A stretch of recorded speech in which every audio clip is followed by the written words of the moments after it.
Si vamos a hablar de tradiciones, costumbres, de trabajo, de artesanía, de cultura, aquí era una nación poderosa, que tenía cultura, que tenía arte, que tenía gastronomía, que tenía agricultura propia.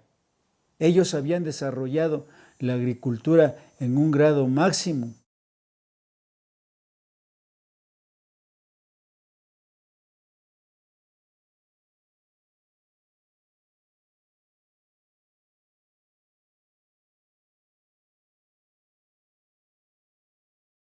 En el corazón de la gran nación chocholteca, se alza un pueblo que resuena con historias ancestrales aún no contadas.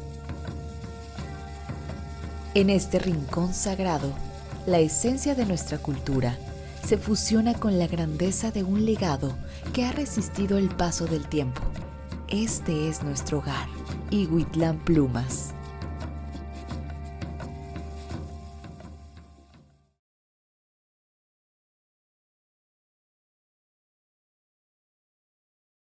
En esta tierra que ha existido por millones de años, una figura se alza como un pilar fundamental que construye los cimientos de nuestra nación chocholteca.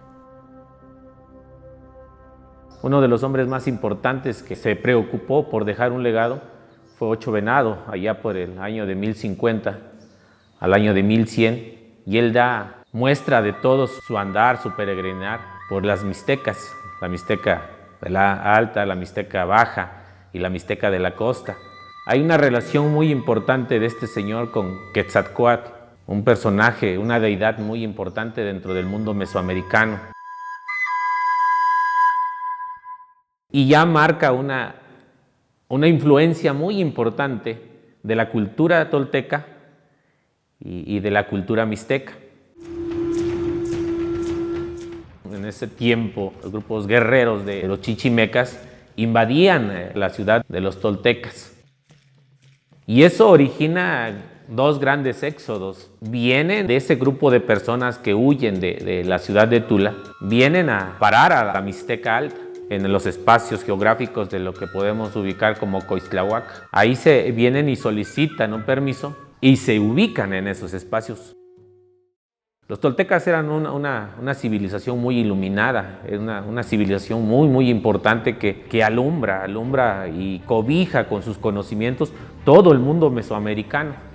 Pero en esos éxodos del mundo mesoamericano, particularmente de lo que es la cultura tolteca, y que se vienen a instalar a estos espacios geográficos, la Mixteca Alta, particularmente en Coixtlahuaca, se genera una fusión entre toltecas y mixtecas. Los mixtecas eran personalidades también, una cultura muy brillante para su momento. Esa fusión entre ambas culturas, entre los toltecas y los mixtecas, generan una nueva nación, un nuevo grupo étnico que vamos a conocerlo como los chocholtecos, los chocholtecas en Jíbaro. La nación chocholteca se destacó en el ámbito cultural al crear una lengua. Con una influencia política singular y estratégica, no solo dejó huella en la región, sino que también fortaleció la cohesión interna, creando comunidades sólidas, arraigadas en su identidad. Dentro de las comunidades que se fundan a partir de esa alianza, de esa fusión entre ambas culturas, está Santiago Ihuitlán Plumas.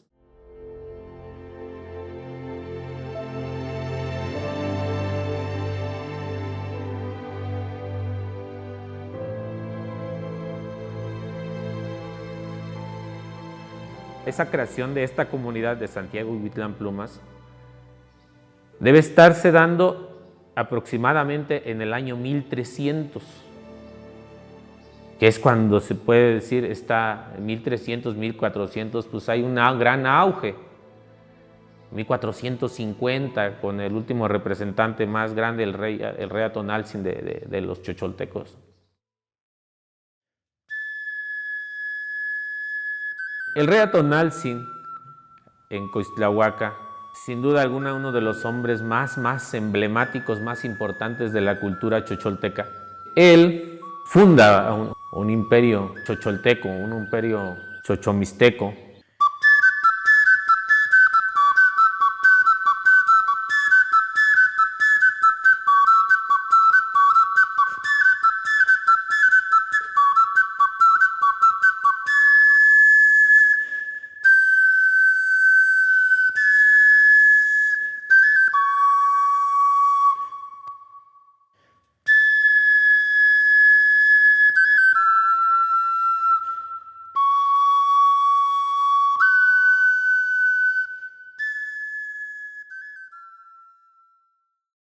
Particularmente en el estado, lo que actualmente es el estado de Oaxaca, es rico en minerales como oro. Entonces, en estos espacios en los que hoy nos encontramos, donde es la nación chocholteca, Santiago Iuitlán Plumas, era un espacio estratégicamente comercial muy importante hacia lo que es los lugares del sur de la parte de México y la parte de los países de Centroamérica, de donde muy probablemente de ahí se traía las plumas de quetzal o plumas hermosas, ¿no? Cuando los nahuatlacas descubrieron que irse por la costa de Veracruz, Tabasco y Campeche, todo eso para ir a Centroamérica, era muy agobiante porque entrando al estado de Veracruz es un calor muy fuerte. Entonces iban muy lentos la caravana y descubrieron que pasando por aquí, por la nación chocholteca, era más fácil. Descubrieron que por aquí llegaban cerca del istmo, donde ya empezaba a hacer el calor y que la caravana se ahorraba muchos días, mucho esfuerzo. Pero los nahuatlacas, que les dicen aztecas, esos eran conquistadores y a la hora de que vencían militarmente a una nación, le imponían sus usos y costumbres, entre de ellos que pagaban tributo.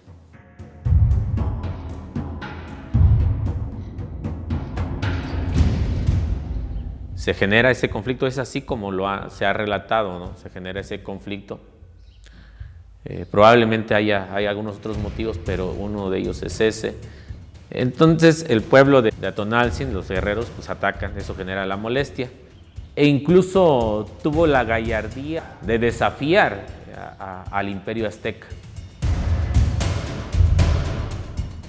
Cabe señalar que el reino de Atonaltzin, la nación chocholteca, fuertemente, políticamente muy sólida, no estaba siendo sojuzgada por los aztecas, como tampoco lo era el pueblo mixteco de Tututepec. Estos estaban fuera de la jurisdicción, no pertenecían al imperio. Eso origina la molestia importante de Moctezuma. Él trae su ejército, viene a combatir a tierras chocholtecas. Los chocholtecos, aliados de mixtecos también, le propinan una enorme derrota a Moctezuma y su gran imperio. Atonaltzin se fortalece con otros grupos de guerreros, otros ejércitos mixtecos, como es el caso de Tepozcolula, el caso de Tlaxiaco, donde vinieron a fortalecer el ejército del rey Atonaltzin. Y es así como sale avante. Entonces Moctezuma multiplica su ejército, si ya de por sí era fuerte, lo fortalece aún más. Algunos dicen que trajo cerca de 100,000 hombres, pues, 100,000 guerreros que vinieron a combatir nuevamente, y todos acompañados de mujeres, de alimentos, comida, animales que venían a apoyar al ejército. Entonces era algo realmente descomunal. Y para ese encontronazo bélico entre dos culturas bastante importantes para el momento, ya Atonaltzin ya no gozaba de esas alianzas que tuvo en un primer momento con culturas mixtecas. Entonces enfrenta solo esa guerra, esa batalla la enfrenta solo y la pierde. Ahí pierde la vida el rey Atonaltzin.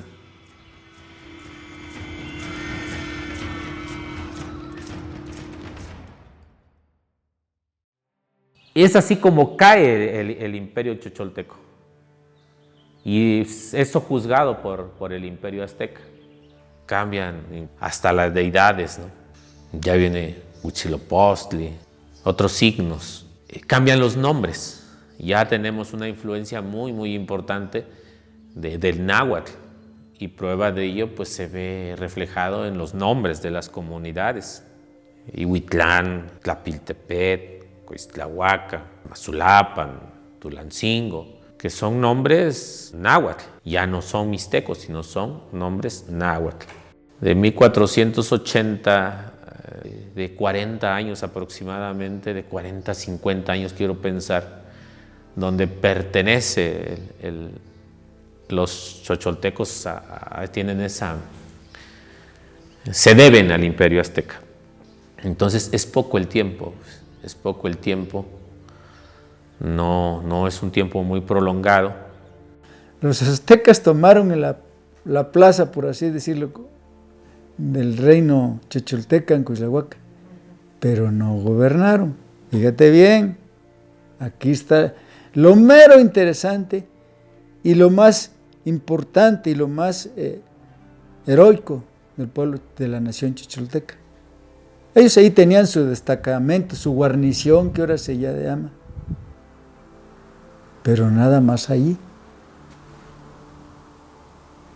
Aquí en Ihuitlán no metían las manos, en San Mateo, Tlapiltepet, Tepelmeme, en Nativitas no, porque se iban para el cerro.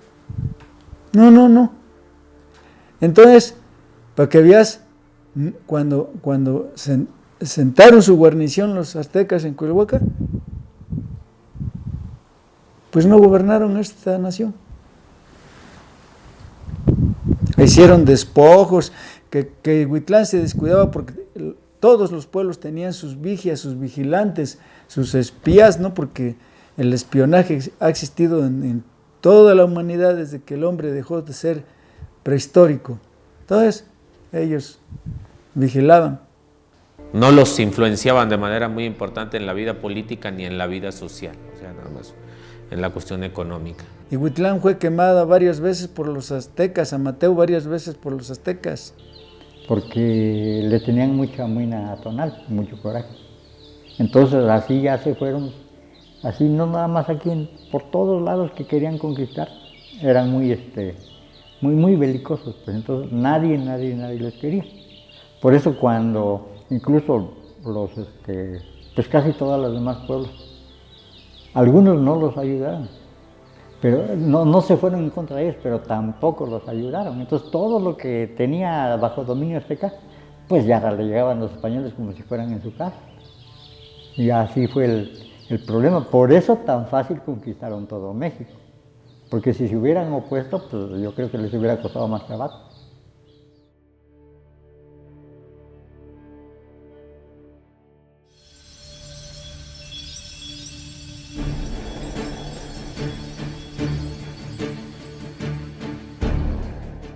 En la conquista viene otro movimiento cultural, político, económico, social bastante importante. 1521 pues cae el imperio azteca y con ello cae toda la red de adheridos a los aztecas, de las conquistas, los conquistados de los aztecas, los sojuzgados de los aztecas. Para los españoles fue muy fácil entrar a todo donde ellos ya tenían influencia política. Ya no hubo guerras, no hubo nada. Delegan responsabilidades en algunos de los líderes de las comunidades. Van y delegan responsabilidad. Tú eres el más importante acá, tú te debes a nosotros. El conquistador, a través de los encomenderos, acuérdate que no eran caciques, sino hasta la historia registraron que decían: te encomiendo esta bola de salvajes, te encomiendo esta bola de rebeldes, te encomiendo esta bola de cimarrones.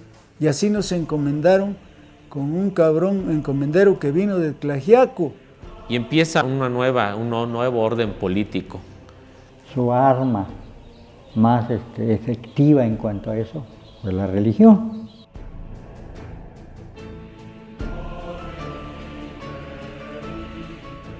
Dada la naturaleza que habíamos hablado, la estrategia política, comercial, cultural que representaba la nación cholteca, Le corresponde a los dominicos venir en la cuestión evangelizadora y ellos construyen en Coixtlahuaca, sin lugar a dudas, yo creo que el lugar más importante donde había estado el rey Atonaltzin, un lugar referente culturalmente, y Huitlán Plumas también tiene bastante influencia de la nación chocholteca, pero particularmente en Coixtlahuaca se viene a construir un complejo evangelizador muy grande, ¿no? Lo que es el convento un convento dominico se construye para evangelizar y para modificar lo que, si en algún momento las deidades eran representadas por cuestiones naturales, en ese momento dejan de serlo. Incluso esos ídolos, los mismos naturales, los mismos chocholtecos, los emparedaron, y los dejaron ahí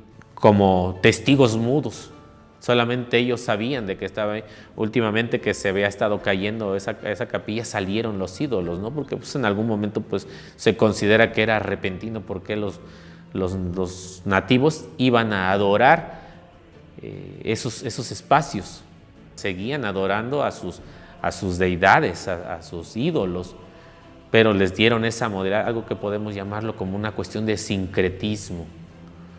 Entonces, se da el otro fenómeno evangelizador, igual la nación chocholteca queda inmiscuido dentro de todo ese ramal de complejos evangelizadores, de templos, de conventos, como es el de Coixtlahuaca, que están inmersos dentro de la nación chocholteca. Pues está la iglesia de Tamazulapan, está la iglesia de Santiago de Huitlán Plumas,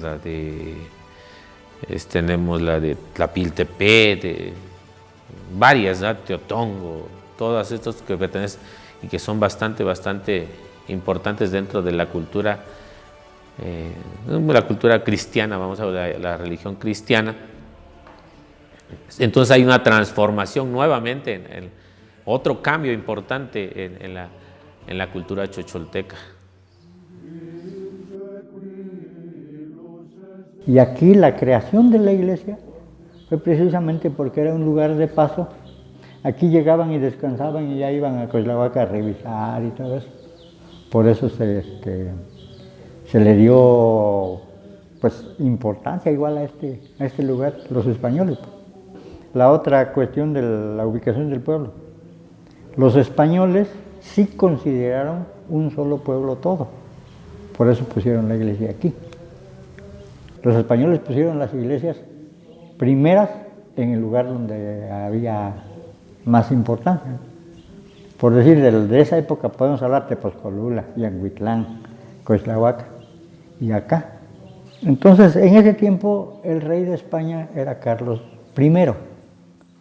Carlos I de España y V de Alemania. En España, pues no sé por qué al final se maneja como Carlos V, pero era Carlos I de España y V de Alemania. Ese señor era nieto de Isabel la Católica. Su papá era el rey de Alemania. Austria, más bien, no existía Alemania. Y su mamá era la hija de Isabel la Católica, que le conocían como Juana la Loca. Así lo conocían. Carlos V fue el último rey de la casa de los Austria, que le dicen los alemanes. ¿Y cuál era en ese tiempo, ahí sí se puede decir, escudo de armas? Un águila de 2 cabezas. Ese era su escudo de armas. Entonces, pues tampoco lo ponían en cualquier lado, ese escudo. Sin embargo, aquí en la iglesia está. Arriba de la entrada del arco que está en el coro, arriba está el águila de 2 cabezas. Eso quiere decir que sí era Carlos V el rey cuando se construyó la iglesia, porque después de él ya no hubo ningún alemán reinando en España. Entonces esa iglesia, aparte de que está dedicada a Santiago Apóstol, desde un origen, a la entrada de la capilla del Rosario, está una concha marina. Esa concha marina, si te fijas, la tiene Santiago aquí. Tanto el grande como el chiquito. Para la evangelización ya hay una sobreexplotación muy importante de la nación chocholteca. Y hay una merma muy importante de población. El trabajo es excesivo, la sobreexplotación, los abusos. La física fue a base de la famosa vara de Tlacisles, y si yo como hijo de una familia me caían hablando, el chocholteca, mandaban a traer a mi papá, a mi mamá, a mis hermanos, a mis abuelos y los flagelaban. Y además los detenían, los tenían a pa y agua. Por eso es que aquí no se habla el chocholteco. Esa es la explicación histórica, No porque hayamos hecho dejados, no porque no fuimos a la escuela, eso no. Es porque nos despojaron de nuestras tierras, nos despojaron de nuestras costumbres, nos cambiaron nuestras costumbres y nuestras creencias que eran maravillosas, pero en un principio no aceptaron ser conquistados. Se iban para la sierra de Teopan y de Tlacotepec, que era de Ihuitlán, y se iban para la sierra de Tepelmeme, que eran hermanos los de Tepelmeme, chocholtecas, y entonces iban para allá. Y allí sí el ejército de los conquistadores no podía hacer nada porque ellos conocían el territorio como la palma de su mano, y son territorios intrincados, son territorios con grandes calicantos, son territorios casi vírgenes en ese tiempo. Entonces, para que los únicos que los conocían eran como la palma de su mano, eran los chocholtecas. Entonces allí no los pudieron. Eso durante un tiempo se salvaron de que fueran conquistados plenamente. Pero a la larga lo pensaron y le encontraron su modo, ¿no? Los conquistadores. Y tan es así que aquí no se habla del chocholteco, porque a fuerza de conquistarlos mentalmente y físicamente, mediante la violencia, mediante los golpes, mediante los castigos, mediante la cárcel, flagelarlos con la vara de Tlacisle, hicieron que el pueblo renunciara al chocholteco. El Consejo de Ancianos decidió que ya nada más se volvieron actividades secretas, actividades de cállate, no hables. Y como hasta el siglo XIX siguieron hablando el chocholteco, aunque sea con todos. Aquí el chocholteco lo extinguieron a mediados del siglo XVIII.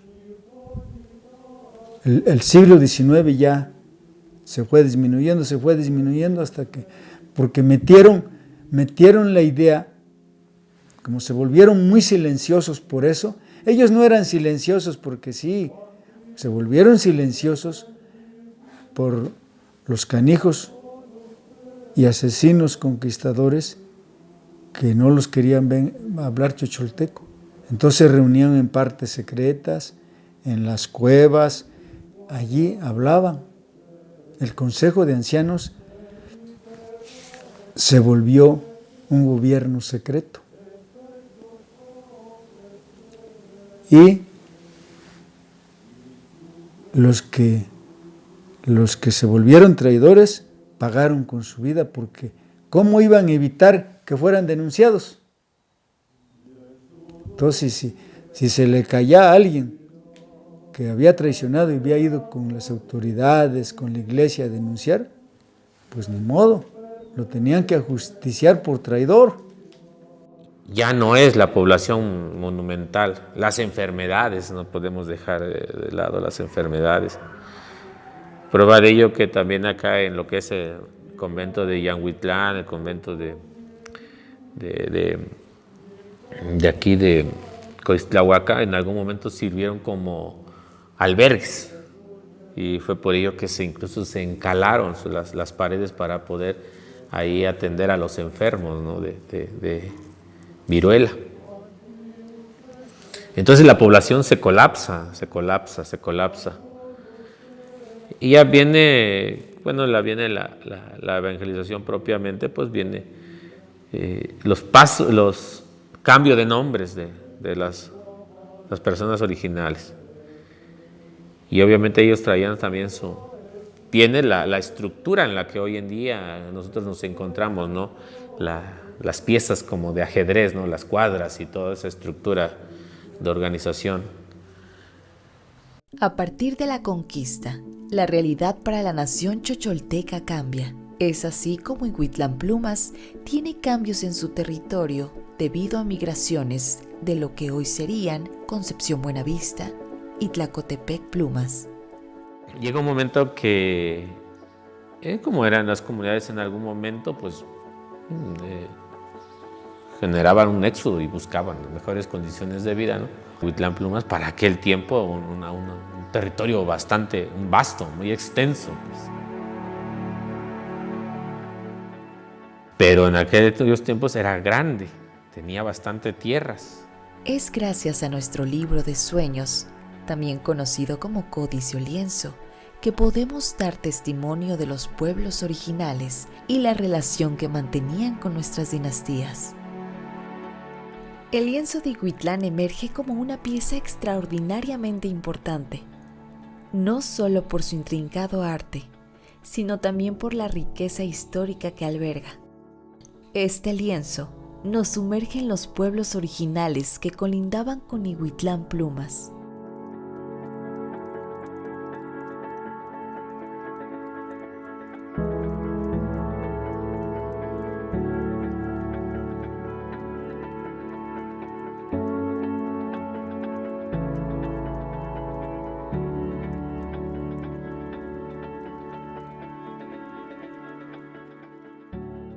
En sus detalles se despliega un asombroso total de 171 personajes, cada uno contribuyendo a la compleja trama de esta narrativa visual. De manera fundamentalmente genealógica, el lienzo posiblemente se gestó para conmemorar un evento crucial, como un matrimonio. Es a través de esta representación que podemos apreciar las dos dinastías de Ihuitlán. Y por último, en la parte superior de la obra, se despliegan los poblados de Puebla, estableciendo la red de relaciones que Ihuitlán mantenía con el estado vecino. Hay que entender que en aquel tiempo, pues, todo el estado y la religión eran lo mismo. No, bueno, más bien el estado y la religión eran comandados por la religión. Entonces, pues bueno, ya se asigna a un sacerdote, y ese sacerdote que se accidenta, tuvo un accidente con su caballo y se cae, se lastima. Entonces eso origina que venga la comunidad de Tlacotepec pues a pedir chance más acá abajo, y la comunidad le dice que sí, que no hay problema. Entonces es como se sitúa a un lado de Santiago Ihuitlán. Venían de Tlacotepec, Puebla. No es que existiera. La referencia, digo, es la ubicación, bueno, en el códice. Sí mencionó en Tlacotepec, pero no ubicado aquí cerca, sino a un lado de Tehuacán. Entonces, por eso se formó Tlacotepec con ese nombre. Originalmente se llamaba Tlacotepec de Plumas. Lo diferenciaban con Tlacotepec, Puebla, que ahí le decían Tlacotepec el Grande, y a veces todavía se sigue utilizando ese nombre, Tlacotepec el Grande. De alguna manera empiezan a generarse rispideces entre las dos comunidades, genera un ambiente ríspido. Como eran muchas las gentes, se iban otros y avisaban que aquí había manera de meter más gente. No, después querían hacerse dueños del templo. En las fiestas patronales que había, como esta fecha que acaba de pasar, ya los señores de Tlacotepec ya no respetaban, ya querían hacerse dueños de todo. Ajá. Y ahí fue la discusión, pero como San Francisco Teopan era su ranchería de Ihuitlán, costó mucho, les costó mucho para que el pueblo se independizara. Hay algunas personas que aseguran que Santiago Caballero particularmente lo veían en las noches que bajaba de allá de su nicho, de su altar, se dirigía a Magdalena Jicotlán.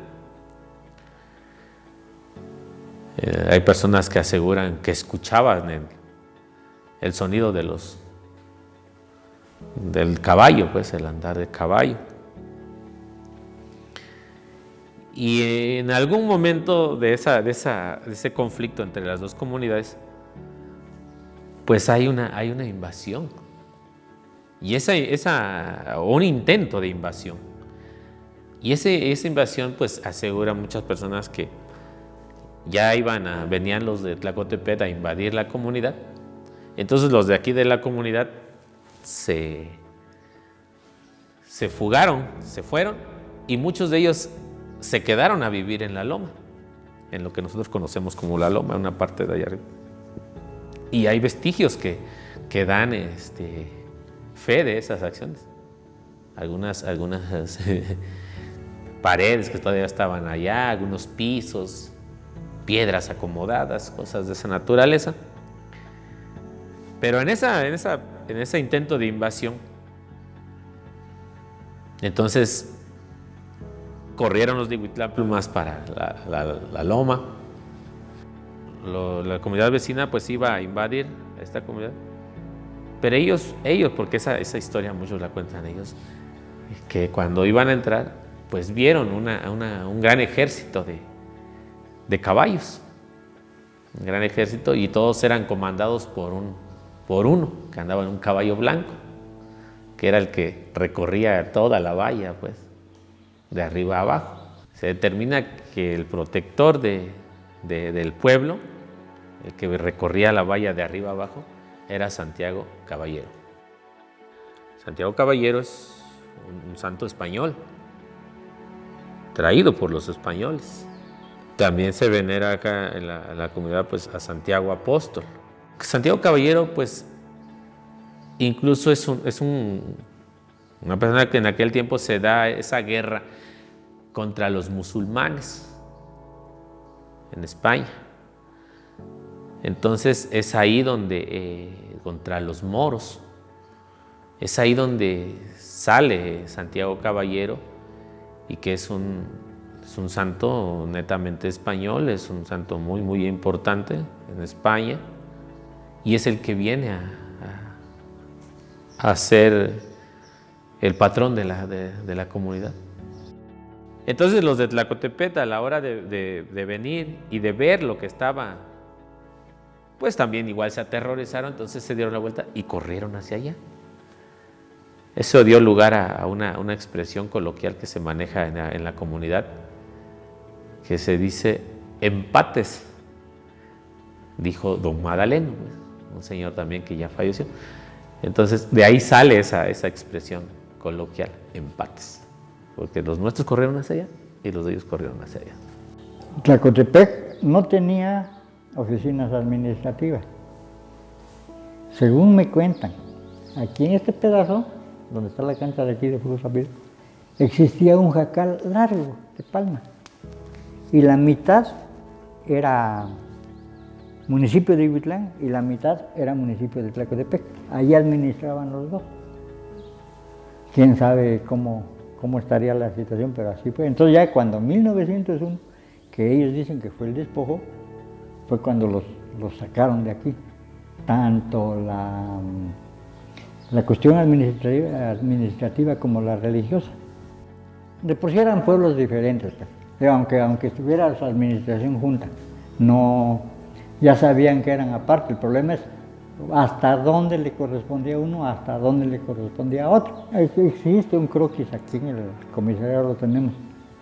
Y si ya habían comentado, dicen, los límites de Tlacotepec es el lindero de Cindanda y Cindanlingo.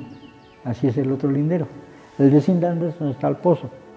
El de Cindanlingo es un lindero que está límite de San Antonio con Tlacotepec, pero no es como está ahorita, sino son 2 cuadras hacia allá. Esa línea sale derechita hacia allá. Y el pleito al último era por qué no dejaron libre esto. Entonces cuando se fueron, no tenían municipio, no tenían edificio, no tenían nada. Y ahí en el parque de Tlacotepec hay un mezquite grande. Y dicen que ahí hacían sus asambleas. Cuando para allá empezaron a construir sus cosas, pues. Porque incluso no tiene mucho que celebraron sus 100 años. Entonces hay una distancia enorme entre la fundación de lo que es la comunidad de Santiago Huitlán Plumas como la comunidad de Tlacotepec Plumas. Ya concreto, ¿no? Hasta 1901 se determinó la superficie que le correspondía a cada pueblo. Todos los pueblos vinieron ahí en la raya, ahí pusieron en esa calle, pusieron mesas. Nos platicaban nuestros abuelitos que pusieron las mesas enfiladas y con asientos para que todos los pueblos iban a firmar y firmaron el acta de la conformidad, cómo quedó el Huitlán con Tlacotepec. Y Huitlán nunca estuvo conforme con que por lo menos esas 2 cuadras se les quedaran. A ver si hay manera de que se tomen ese tipo de testimonios. Ahí está el croquis, de cómo quedó definitivamente y cómo debió de haber quedado. Y el presidente de ese tiempo dice, no estoy conforme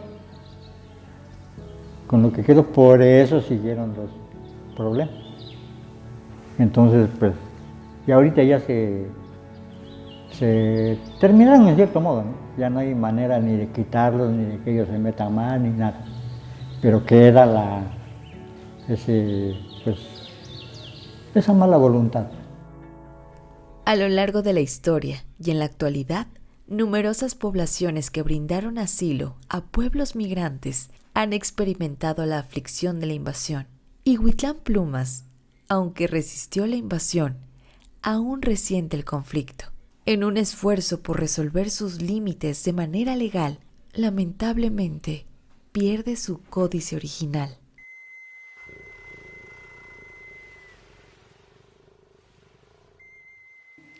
En 1966, no estoy seguro, 68 tal vez, el presidente municipal aquí era Magdaleno Santamaría.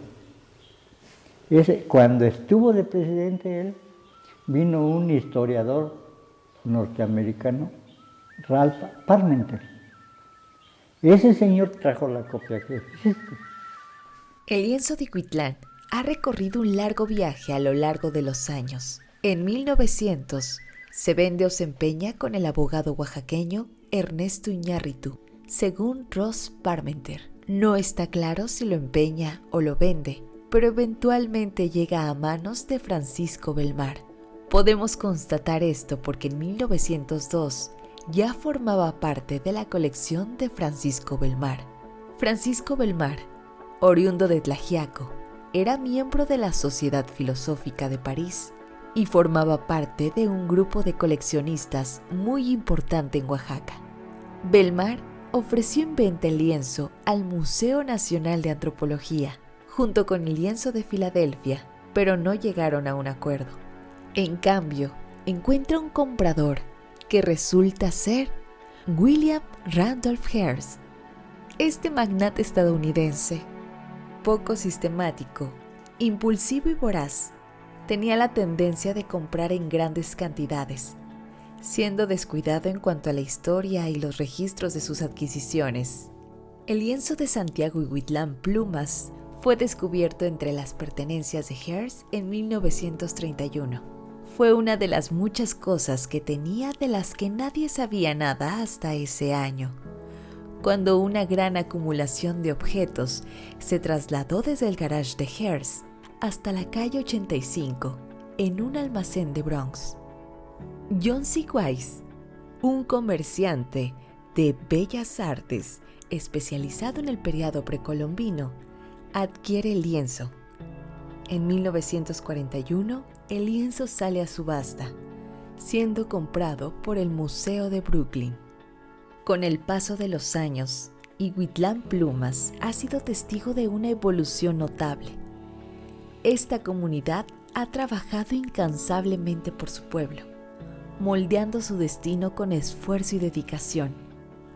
Hoy nos abren las puertas de su historia, compartiendo su forma de vida a lo largo de las décadas. Sus experiencias y tradiciones son un testimonio vivo de la resiliencia y el arraigo cultural que han marcado el curso del tiempo en Iquitlán Plumas. Nuestras casitas eran de palma, nuestras casitas eran pues sencillitas, de carrizo. Los jacales eran casas de palma y precisamente la etimología de jacal es esa. Ja, palma, cali, casa de palma. Entonces, pues eran horcones enterrados, luego el techo de palma y el cercado de quiote, de carrizo, y para que no pasara el viento y eso, aplanadas con lodo, porque no había material industrializado ni había con qué. Las casas, los jacales bien hechos, arriba eran una estructura muy elaborada, tanto así que podían trasladarse de un lugar a otro el techo completo. El último acarreo de una casa que yo me acuerdo posiblemente sea del 74, 75. Lo que no me acuerdo, vi que la pasaron para allá, creo que preguntarle a la difunta Dominga por allá, una casa. Pero, ¿qué te diré? 30, 40 gentes, todos cargando y para acá y para allá. Y la casa completa, con todo y palma y todo, y llegaban y la ponían y arriba y otra vez. Así. Esas eran las casas más clásicas. Ya una casa un poco más elaborada, de adobe. Aquí se hacía el adobe y se hacían las paredes y lo mismo, a veces te echaban con palma y en ese tiempo empezaba la teja. Aquí había un señor, Delfino Ramírez, que fabricaba la teja. Nada más que una teja un poco sencilla, por sí, corrientona, pero no era tan útil en vida. Duraba poco y a volver a hacerla eso, pero sí se conocía eso. Y en las casas, con velas, se compraban las velas para alumbrarse. El petróleo, había unos famosos quinqueses, que se compraban, y allí su depósito de petróleo, su mechín, y ahí estaba. Después empezaron las lámparas de gas, las lámparas de gasolina. Sí, no, pues con las lámparas de gasolina en las fiestas fue la gran cosa que teníamos, porque en las fiestas, en cualquier pueblo que iba uno, habían 10, 12 lámparas en la presidencia, de aquí por allí, para que si uno se iluminara. Pues. Sí, pues el pulque era una bebida clásica, podemos decir. Había muchos magueyes y de dónde sacarlo y a la gente le gustaba. Aquí se conoció primero como bebida alcohólica el aguardiente. Y pues el pulque, ya después el pulque lo medio preparaban un poco, lo volvían tepache. En cuestiones de la gastronomía, la comida. Yo recuerdo haber comido algo que le llamaban conserva de coyul, que ahorita he preguntado en varias partes a gente grande que ya no la saben hacer. El coyul es una hierbita así, una varita y tiene hojitas así grandes. Hay 3, 4 variedades diferentes. Antes las tortillas que se molían en nixtamal en metate, unas martajaritas así, ¿no? Que no ahorita pues pura de máquina. Luego el tipo de maíz también cambia mucho. Aquí había 4 o 5 variedades diferentes, cada maíz sabe diferente. Ahorita los chamacos ni las conocen, las cañas del maíz eran muy dulces, ¿no? Se comía eso, todo el carrizo de la caña, así, cortabas el elote y a comer caña. Eso era lo de la preparación de los elotes igual, asaditos, hervidos, pues todo eso también depende de la variedad de maíz. Pues sí, el cajete, así tiernito, tiernito, lo asas y cuando te lo comes parece mantequilla y se va con todo y elote. Es más suavecito y el más cascarudo, si es cierto, es el amarillo. Ahí es donde está el mercado ese que está grandote ahí, ese era mercado. Venía Tequistepec, Concepción, no, todos los pueblos, Aztacla, todos esos pueblos, y todos de este lado igual, de San Mateo, de Tepeclapa, de todos los pueblos. Traían frutas, no, aquí venían muchas cosas para vender. Aquí venían los días domingos para nosotros comprar nuestra palma, que se compraban los manojos de palma por cientos así, y venía pues mucha fruta que los traían de otros pueblos así para vender. Y aquí se consumía todito, diga usted. Unas casitas que habían de cocineras, muchas cosas que venían a vender de otros pueblos, y estaba las galeras de tejamanil, pero nada más eran así, con forma de unas vigas, pero arriba ya se techaba y había entrada y salida porque todo estaba libre. Así era, pero era un pueblo pues muy grande, mucha gente. Aquí todos los pueblos venían los días domingos, era el mercado. ¿Qué es lo que terminó con el mercado? La creación de las CONASUPOS. Y eso acabó porque la mercancía más importante era maíz, frijoles. Entonces ya cuando CONASUPO empezó a aportar eso, o sea, si hubiera existido la tienda aquí nada más o menos existiera, pero pusieron tiendas por todas partes, hasta Atla, San Antonio, todos esos ya no, Concepción, incluso aquí venía a comprar maíz de Pelmeme. Muchas casas tenían sus cuevas, y esas cuevas era donde se iba a tejer la palma, porque cuando en tiempo de secas la palma no se puede trabajar, entonces tienen que ser en las cuevas que era zona húmeda. Me acuerdo que toda la juventud, todos hacíamos, la manufacturera era lo que nos mantenía. La manufacturera nos mantenía a hacer sombrero. Y de eso nos llegamos a crecer y así están nuestros hijos. El tequio es un trabajo comunal de obras públicas que dan los vecinos pero sin recibir ninguna retribución. No es voluntario esa fuerza, pero sí. Ese es el tequio. Entonces la gran mayoría de los trabajos se han hecho a base de tequio. Tequio casi cada 8 días. Tequio. Y la cooperación, y no eran cooperaciones tan sencillas, pues de por sí casi no hay trabajo aquí.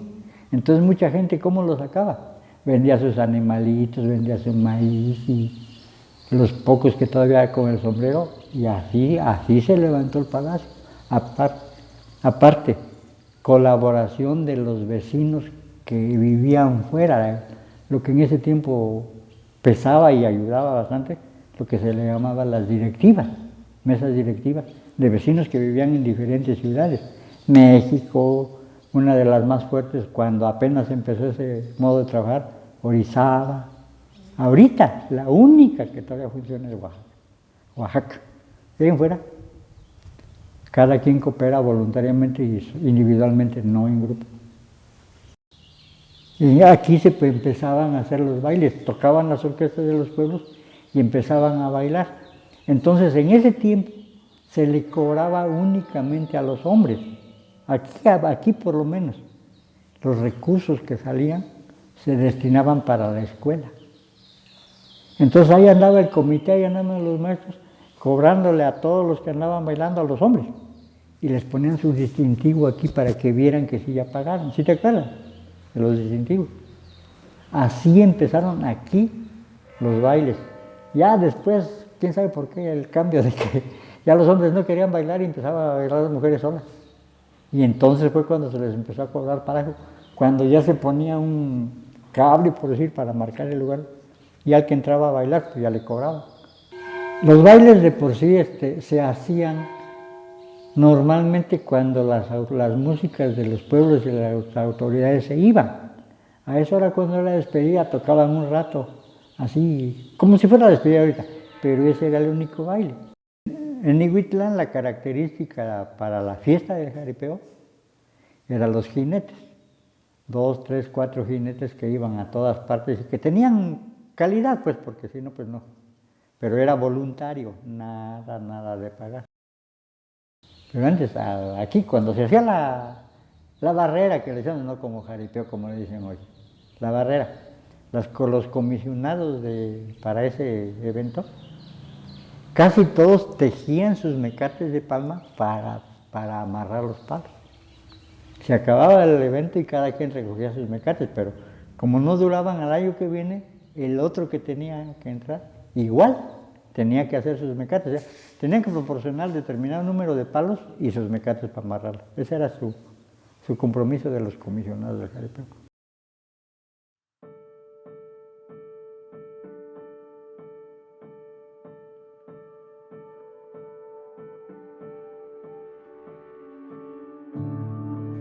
En conclusión, lo que hemos compartido apenas rasguña la superficie de las fascinantes historias de Ihuitlán Plumas, un pueblo chocholteca que arraiga una riqueza cultural invaluable. Detrás de sus paisajes y edificaciones se encuentra una narrativa profunda, marcada por la presencia de princesas, lazos con pueblos colindantes y las dinastías entrelazadas. Como pueblo de usos y costumbres, aún desarrollan el tequio. A través del tequio, la comunidad se une en la realización de trabajos colectivos para el beneficio de todos. Este compromiso comunitario refleja no solo la labor física, sino también la conexión emocional y el sentido de pertenencia que caracterizan a este pueblo. Adicionalmente, Ihuitlán Plumas conserva con orgullo tradiciones arraigadas, como las mascaritas, celebradas el 1 y 2 de noviembre.